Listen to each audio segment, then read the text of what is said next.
ಪುನೀತ್ ರಾಜ್ಕುಮಾರ್ ಅವರ 4ನೇ ವರ್ಷದ ಪುಣ್ಯ ಸ್ಮರಣೆ. ಅಪ್ಪು ಸಮಾಧಿಗೆ ಪೂಜೆ ಸಲ್ಲಿಸಿದ ಕುಟುಂಬಸ್ಥರು. ಬೇರೆ ಬೇರೆ ಊರುಗಳಿಂದ ಅಪ್ಪು ಸಮಾಧಿಗೆ ಆಗಮಿಸಿದ ಫ್ಯಾನ್ಸ್.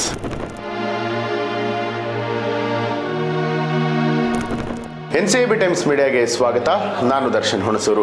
ಪುನೀತ್ ರಾಜ್ಕುಮಾರ್ ಅವರ ವ್ಯಕ್ತಿತ್ವವು ಅವರ ನಟನಾ ಪ್ರತಿಭೆ, ಸಮಾಜಮುಖಿ ಚಿಂತನೆ, ವಿನಮ್ರತೆ ಮತ್ತು ಸರಳತೆಯನ್ನ ಒಳಗೊಂಡಂಥದ್ದು. ಅವರು ತಮ್ಮ ಆಪ್ತ ನಡವಳಿಕೆ, ಕರುಣಾಳು ಗುಣ ಹಾಗೆ ಎಲ್ಲರೊಂದಿಗೆ ಬೆರೆಯುವಂತಹ ಸ್ವಭಾವದಿಂದ ನಮ್ಮನೆ ಹುಡುಗ ಅನ್ನುವಂಥ ಪ್ರೀತಿ ಅಭಿಮಾನಿಗಳಲ್ಲಿ ಇತ್ತು. ಅವರ ಸಾಮಾಜಿಕ ಕಳಕಳಿ, ದಾನ ಧರ್ಮ ಹಾಗೂ ತಂದೆಯವರ ಮಾರ್ಗದರ್ಶನದಿಂದ ಬಂದಂತಹ ವಿನಯ ಅವರ ವ್ಯಕ್ತಿತ್ವದ ಪ್ರಮುಖ ಅಂಶಗಳಾಗಿತ್ತು. ಇನ್ನು ಪುನೀತ್ ರಾಜ್ಕುಮಾರ್ ಅವರು ದೊಡ್ಡ ತಾರೆ ಆಗಿದ್ರು ಕೂಡ ಯಾವಾಗಲೂ ಸರಳ ಹಾಗೆ ವಿನಯಶೀಲರಾಗಿದ್ರು. ಹಿರಿಯರ ಮುಂದೆ ತಲೆಬಾಗಿ ನಿಲ್ಲುವಂಥದ್ದು, ಚಿಕ್ಕ ಮಕ್ಕಳೊಂದಿಗೆ ಅಷ್ಟೇ ಆತ್ಮೀಯವಾಗಿ ಮಾತನಾಡುವಂಥದ್ದು ಅವರ ಸ್ವಭಾವ ಆಗಿತ್ತು. ಅಷ್ಟೇ ಅಲ್ಲದೆ ಅವರು ತಮ್ಮ ಸಂಪಾದನೆಯನ್ನ ಸಮಾಜಮುಖಿ ಕೆಲಸಗಳಿಗೆ ಮುಡಿಪಾಗಿ ಇಡ್ತಾ ಇದ್ರು. ಎಡಗೈನಲ್ಲಿ ಮಾಡಿದ ಸಹಾಯ ಬಲಗೈಗೆ ಗೊತ್ತಾಗದಂತೆ ಮಾಡುವಂತಹ ಗುಣ ಕೂಡ ಅವರಲ್ಲಿತ್ತು. ಅಭಿಮಾನಿಗಳನ್ನ ದೇವರಂತೆ ಕಾಣಬೇಕು ಅನ್ನುವಂಥದ್ದು ಅಪ್ಪು ಅವರ ನಿಲುವಾಗಿತ್ತು. ಜೊತೆಗೆ ಅವರು ತಮ್ಮ ಅಭಿಮಾನಿಗಳನ್ನ ಮನೆಗೆ ಆಹ್ವಾನಿಸುವ ಮೂಲಕ ಅವರಲ್ಲಿ ವಿಶೇಷ ಗೌರವವನ್ನ ಕೂಡ ಮೂಡಿಸಿದ್ರು. ಇನ್ನು ವೃತ್ತಿಪರ ನಟನಾಗಿ ತಮ್ಮ ಪಾತ್ರಕ್ಕೆ ಸಂಪೂರ್ಣವಾಗಿ ಸಮರ್ಪಿಸಿಕೊಳ್ತಾ ಇದ್ರು. ನಿರ್ದೇಶಕರ ಆದೇಶವನ್ನ ಶಿಸ್ತಿನಿಂದ ಪಾಲಿಸ್ತಾ ಇದ್ರು. ಕುಟುಂಬಕ್ಕೆ ಮಹತ್ವ ನೀಡುವ ಜೊತೆಗೆ ಗೌರವದಿಂದ ಎಲ್ಲರನ್ನ ಕಾಣ್ತಾ ಇದ್ರು. ಎಲ್ಲರೊಂದಿಗೂ ಕೂಡ ಸ್ನೇಹದಿಂದ ನಗುತ್ತಾ ಮಾತನಾಡ್ತಾ ಇದ್ರು ಮತ್ತು ಯಾರೊಂದಿಗೂ ಕೂಡ ವೈರತ್ವವನ್ನ ಬೆಳೆಸಿಕೊಳ್ಳದೆ ಅಜಾತ ಶತ್ರುವಾಗಿ ಉಳಿದುಕೊಂಡ್ರು. ನಟ ಪುನೀತ್ ರಾಜ್ಕುಮಾರ್ ಅವರು ಅಗಲಿ 4 ವರ್ಷಗಳೇ ಕಳೆದು ಹೋಗಿದೆ. ಅವರ ಮೇಲೆ ಜನರು ಇಟ್ಟಿರುವಂತಹ ಅಭಿಮಾನ ಸ್ವಲ್ಪವೂ ಕೂಡ ಕಡಿಮೆ ಆಗಿಲ್ಲ. ಪ್ರತಿದಿನ ಹಲವಾರು ಜನ ಅಭಿಮಾನಿಗಳು ಪುನೀತ್ ರಾಜ್ಕುಮಾರ್ ಅವರ ಸಮಾಧಿಯ ಸ್ಥಳಕ್ಕೆ ಭೇಟಿಯನ್ನ ಕೊಡ್ತಿದ್ದಾರೆ.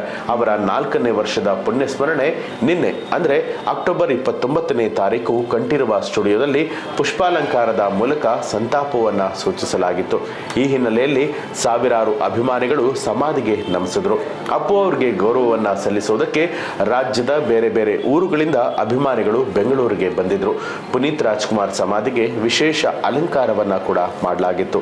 ಅಷ್ಟೇ ಅಲ್ಲದೆ ಅನ್ನದಾನ, ರಕ್ತದಾನ, ನೇತ್ರದಾನ ಹೀಗೆ ಹಲವಾರು ರೀತಿಯಲ್ಲಿ ಜನಪರ ಕಾರ್ಯಕ್ರಮಗಳನ್ನ ಕೂಡ ಮಾಡಲಾಗಿತ್ತು. ಪುನೀತ್ ರಾಜ್ಕುಮಾರ್ ಅವರು ವರ್ಷಕ್ಕೊಂದು ಚಿತ್ರದಲ್ಲಿ ನಟಿಸಿ ಕುಟುಂಬಕ್ಕೆ ಸಮಯವನ್ನ ಮೀಸಲಾಗಿ ಇಡ್ತಾ ಇದ್ರು. ಅಪ್ಪ ರಾಜ್ಕುಮಾರ್ ಮತ್ತು ಶಿವಣ್ಣನ ಕೆಲಸದ ಶೈಲಿಗಿಂತ ಪುನೀತ್ ರಾಜ್ಕುಮಾರ್ ಸಿನಿಮಾ ಮಾಡುವಂತಹ ಶೈಲಿ ಸಾಕಷ್ಟು ಭಿನ್ನವಾಗಿತ್ತು. 2021ರಲ್ಲಿ ಹೃದಯಾಘಾತದಿಂದ ಅಪ್ಪು ನಮ್ಮನ್ನ ಅಗಲುತ್ತಾರೆ.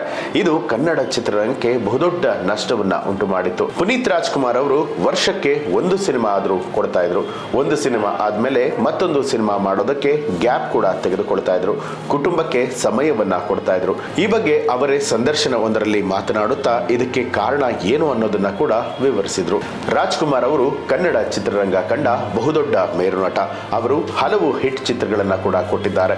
ಒಂದು ಸಿನಿಮಾ ಆದ ಮೇಲೆ ಅವರು ಗ್ಯಾಪ್ ತೆಗೆದುಕೊಳ್ತಾ ಇರಲಿಲ್ಲ. ಒಂದೇ ದಿನದಲ್ಲಿ ಹಲವಾರು ಚಿತ್ರಗಳನ್ನ ಮಾಡಿದಂತಹ ಉದಾಹರಣೆಗಳು ಕೂಡ ಇದೆ. ಇದೇ ಥಿಯರಿಯನ್ನ ಶಿವರಾಜ್ ಕುಮಾರ್ ಕೂಡ ಫಾಲೋ ಮಾಡ್ಕೊಂಡು ಬಂದಿದ್ದಾರೆ. ಈ ಕಾರಣದಿಂದಲೇ ಬ್ಯಾಕ್ ಟು ಬ್ಯಾಕ್ ಸಿನಿಮಾಗಳನ್ನ ಕೊಡ್ತಿದ್ದಾರೆ. ವರ್ಷಕ್ಕೆ 3 ಸಿನಿಮಾಗಳು ರಿಲೀಸ್ ಆಗಿರುವಂತಹ ಉದಾಹರಣೆಗಳು ಕೂಡ ಇದೆ. ಆದರೆ ಅಪ್ಪು ಅವರು ಆ ರೀತಿ ಅಲ್ಲವೇ ಅಲ್ಲ. ಕತೆ ಅಪ್ರೂವ್ ಮಾಡೋದಕ್ಕೆ ಟೈಮ್ ತೆಗೆದುಕೊಳ್ತಾರೆ. ನಾನು ರಿಲ್ಯಾಕ್ಸ್ ಮನುಷ್ಯ, ಯಾವುದಕ್ಕೂ ಕೂಡ ತಲೆ ಕೆಡಿಸ್ಕೊಳ್ಳೋದಿಲ್ಲ, ಹೀಗಾಗಿ ಹೆಚ್ಚು ಸಮಯ ಬೇಕಾಗುತ್ತೆ ಅಂತ ಹೇಳಿ ಪುನೀತ್ ಅವರು ನೇರ ಮಾತುಗಳಲ್ಲಿ ಹೇಳ್ತಾ ಇದ್ರಂತೆ. ಅವರು ಸಮಯವನ್ನ ಮಾಡಿಕೊಂಡು ಕುಟುಂಬದ ಜೊತೆಗೆ ವೆಕೇಶನ್ಗಳಿಗೂ ಕೂಡ ಹೋಗ್ತಾ ಇದ್ರು. ಅಪ್ಪು ಅವರು 2021ರ ಅಕ್ಟೋಬರ್ 29ನೇ ತಾರೀಕು ನಿಧನರಾಗ್ತಾರೆ. ಸಾಯುವ ಹಿಂದಿನ ದಿನ ರಾತ್ರಿ ಅವರು ಗುರುಕಿರಣ್ ಬರ್ತ್ಡೇ ಪಾರ್ಟಿಗೆ ಹೋಗಿದ್ರು. ಆ ಪಾರ್ಟಿಯನ್ನ ಮುಗಿಸಿ ಅವರು ಮನೆಗೆ ಬಂದಿರ್ತಾರೆ. ಆ ಬಳಿಕ ಅವರಿಗೆ ಹೃದಯಾಘಾತ ಆಗಿತ್ತು. ಈ ಒಂದು ಹೃದಯಾಘಾತ ಸಾಕಷ್ಟು ಶಾಕಿಂಗ್ ಅಂತ ಅನ್ನಿಸ್ತು. ಇದರಿಂದ ಹೊರಗಡೆ ಬರೋದಕ್ಕೆ ಅವರ ಅಭಿಮಾನಿಗಳಿಗೆ ಈಗಲೂ ಕೂಡ ಸಾಧ್ಯವಾಗಿಲ್ಲ. ಪುನೀತ್ ರಾಜ್ಕುಮಾರ್ ಸಾವಿನ ಬಳಿಕ ಅವರ ಹೆಸರಲ್ಲಿ ಸಾಕಷ್ಟು ಒಳ್ಳೊಳ್ಳೆ ಕೆಲಸಗಳು ಕೂಡ ನಡೀತು. ರಸ್ತೆ, ಪಾರ್ಕ್ಗಳಿಗೆ ಅವರ ಹೆಸರನ್ನ ಇಡಲಾಗಿದೆ. ಪುನೀತ್ ಇಂದು ನಮ್ಮ ಜೊತೆಯಲ್ಲಿ ಇಲ್ಲ ಅನ್ನುವಂತಹ ನೋವು ಸದಾ ಕಾಡ್ತಾ ಇರುತ್ತೆ. ಇನ್ನು ಅಪ್ಪು ಅವರ ಮಾತಿನಂತೆ ಜೊತೆಗಿರದ ಜೀವ ಎಂದಿಗೂ ಜೀವಂತ ಅನ್ನುವಂತಹ ಮಾತಿನಂತೆ ಪುನೀತ್ ರಾಜ್ಕುಮಾರ್ ಅವರು ಎಲ್ಲರ ಮನದಲ್ಲಿ ಜೀವಂತವಾಗಿ ಉಳಿದಿದ್ದಾರೆ. ನಿಮಗೂ ಕೂಡ ಅಪ್ಪು ಅವರ ಅಭಿನಯ ಹಾಗೆ ಅವರ ವ್ಯಕ್ತಿತ್ವ ಇಷ್ಟ ಆಗಿದ್ರೆ ಕಮೆಂಟ್ ಮಾಡಿ ತಿಳಿಸಿ. ಹಾಗೆ ನೀವಿನ್ನೂ ಕೂಡ ನಮ್ಮ ಚಾನಲ್ ಅನ್ನ ಸಬ್ಸ್ಕ್ರೈಬ್ ಮಾಡಿಲ್ಲ ಅನ್ನುವಂಥದ್ದಾದ್ರೆ ಈಗಲೇ ಸಬ್ಸ್ಕ್ರೈಬ್ ಮಾಡಿ ಬೆಲ್ ಐಕಾನ್ ಒತ್ತಿ.